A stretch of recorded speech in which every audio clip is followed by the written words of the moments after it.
Hello, potato.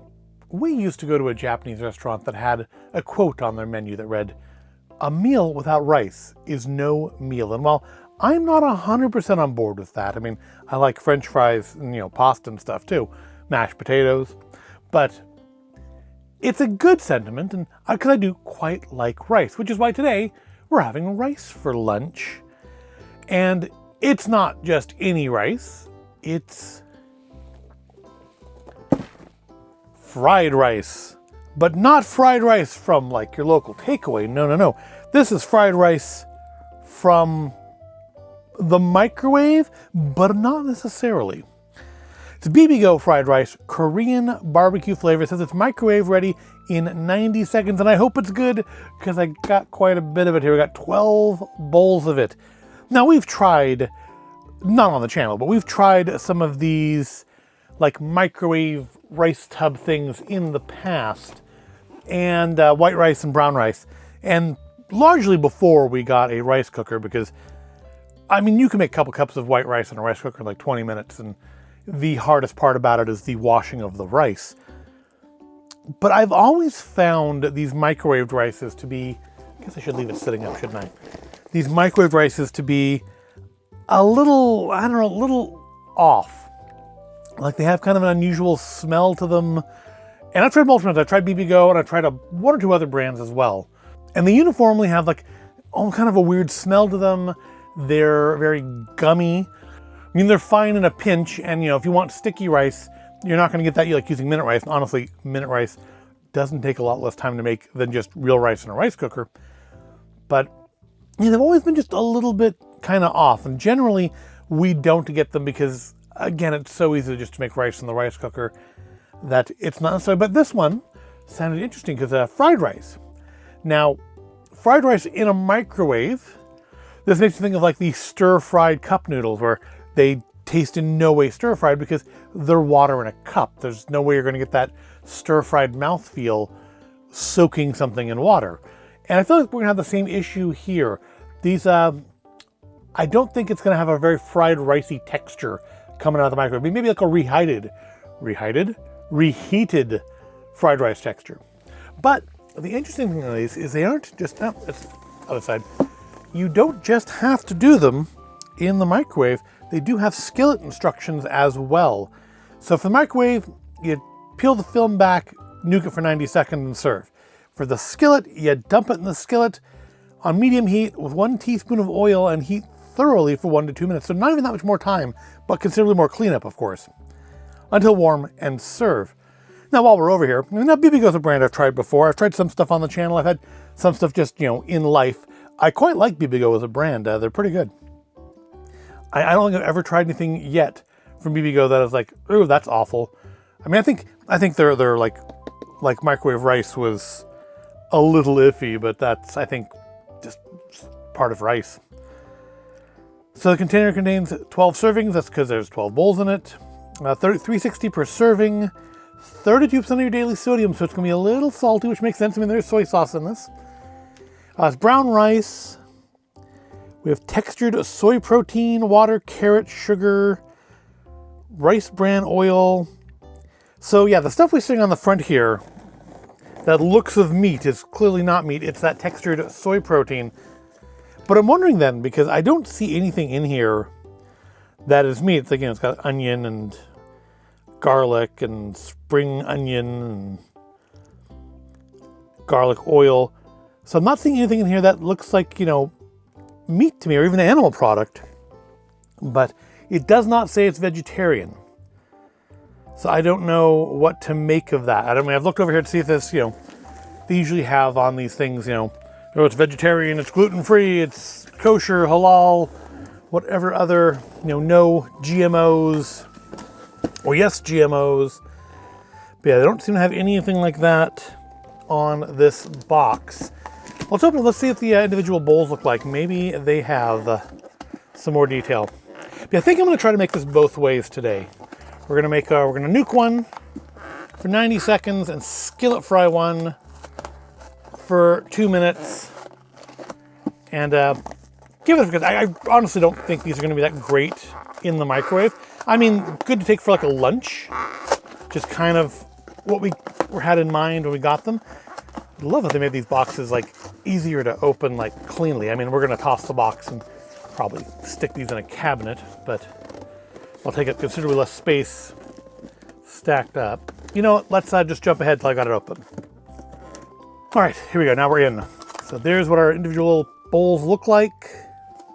Yeah, kind of like, you know, your standard microwave rice bowl. It's got the instructions for both microwaving and skillet frying on here, so there's no reason to keep the box at all. You don't open it very far from microwave, you just open it to the dotted line. So it's good that we're gonna skillet one because we can open up and take a good look at it. And there's no ingredients, so let's take a look at it. This will be the one that I do in the skillet. And I mean, yeah, it looks like the package. You can see the carrot in there. You can see the textured soy protein. It, you know, honestly, as dark as it is, I kind of expected to have a really strong aroma. It doesn't. It smells kind of slightly of soy sauce. I think I'm actually be smelling the carrots as well. Let's try a little textured soy protein and carrot here. Has a pretty meaty feel to it. Interesting flavor. I mean, I get the soy. I get the sweetness from the sugar. But I'm getting something else. I'm getting an aroma of something. What else is in here? Carrot. It's not the spring onion. I'm not really getting the onion at all. I mean, I only had like a little tiny piece of protein. It could just be something in the textured soy protein that I am tasting. You know, looking at the ingredients here, I'm not seeing anything that says, oh, that's what that is. I'm definitely getting sweet, I'm getting soy. So yeah, I'm gonna go take a couple of these. We'll nuke one per the instructions. We'll skillet fry the one that I opened up way too much already. That's what both sides we're looking at there. It definitely isn't off. Let's get a little more light on it. It's not off-putting from the get-go. It doesn't look super visually attractive, but it does look like the package, so I can't really complain too much there. It doesn't have much of an aroma on it. I think we can see some of the little bits of onion in there too. Hopefully those don't have too much of a mouthful. I'm not a fan of the texture of onion. Flavor is fine. Texture, not so much. Yeah, so I'm gonna go skillet fry this, microwave this. We'll come on back and we'll have us some bibigo Korean flavored fried rice. Yeah, that's not gonna work anymore. All right, I'm back now from the kitchen. We've got our 2 servings of Korean barbecue flavored fried rice from bibigo. Obviously, you can tell that this is the microwave one and that's the one that's on the skillet. So we need to go into that. So I will say, yeah, cooking the skillet incredibly fast, came out nice and steamy in, I mean, I probably could have gone less than 2 minutes. I did lose some to stickage on the bottom of the pan, even with the teaspoon of vegetable oil. Normally I would use like a garlic olive oil, but I didn't this time because I didn't want to change the flavor any more than I needed to. And olive oil has a flavor and garlic olive oil has a nice flavor. And this already has garlic in it, so I don't want to like really change my opinion of the two based on the fact this one's more garlicky. Here's our other one though. And looks like all of our textured soy protein's kind of gotten off to one end here, doesn't it? So it does, I mean, looking at it, I'm gonna say the one on the skillet is a little glossier. I mean, it is coated in extra oil. So that sort of stands to reason. And this one, you know, not so much. But you know, you pop that out on a plate, fluff it up a little bit, it'd probably look just fine. So let's give them a try. Here's our skillet one first. Got some protein in there, got some carrot in there.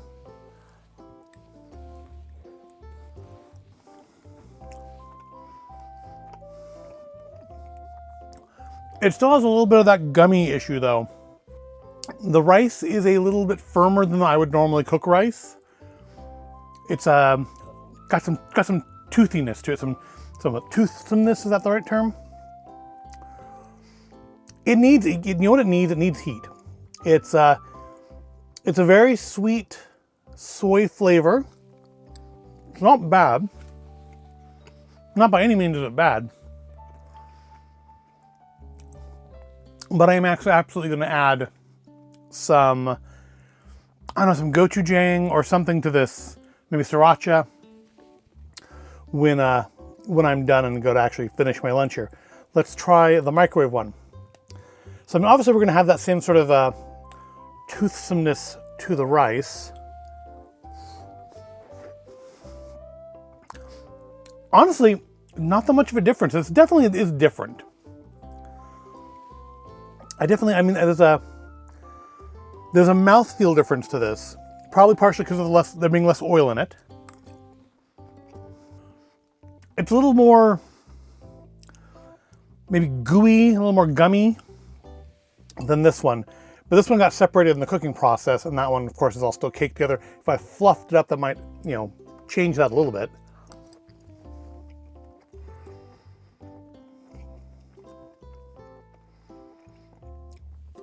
Oddly, this one seems to actually be a little bit firmer than this one.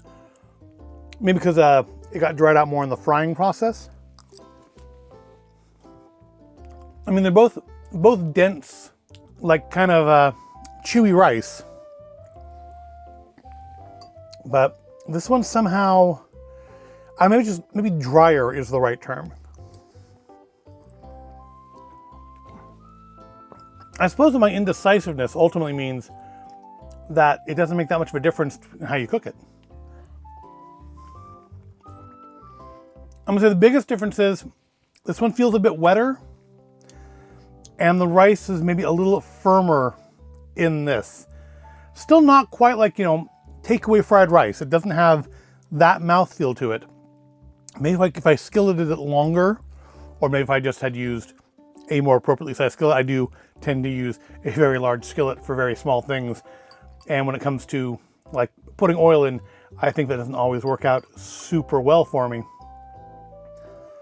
I mean, if I were making dinner and I wanted this as a side for like two of us, I'd probably put a couple packets of this in the skillet and just do it that way. I mean, it's 2 minutes, it is super fast. But if I was like taking this to have at work, I mean, it would be absolutely fine. It would be, because I don't have access to a skillet at work.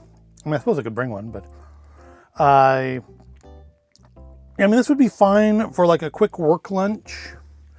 You got the soy protein. I don't think got much of the soy protein. That's all at one end. Let's try some of that. It's got all the soy protein in it. It's got, you know, 360 calories. That's, you know, that's a lunch. That is a work lunch. Yeah, the soy protein has a nice sort of a meatiness to it.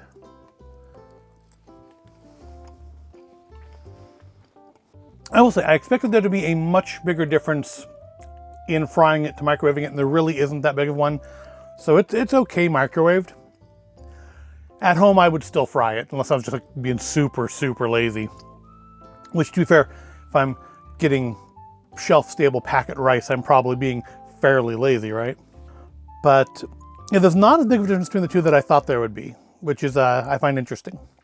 Now, it is not the best, like, instant fried rice I've ever tried, but those are the ones that have all been like frozen, and I think you have a huge difference in how that is made and stored.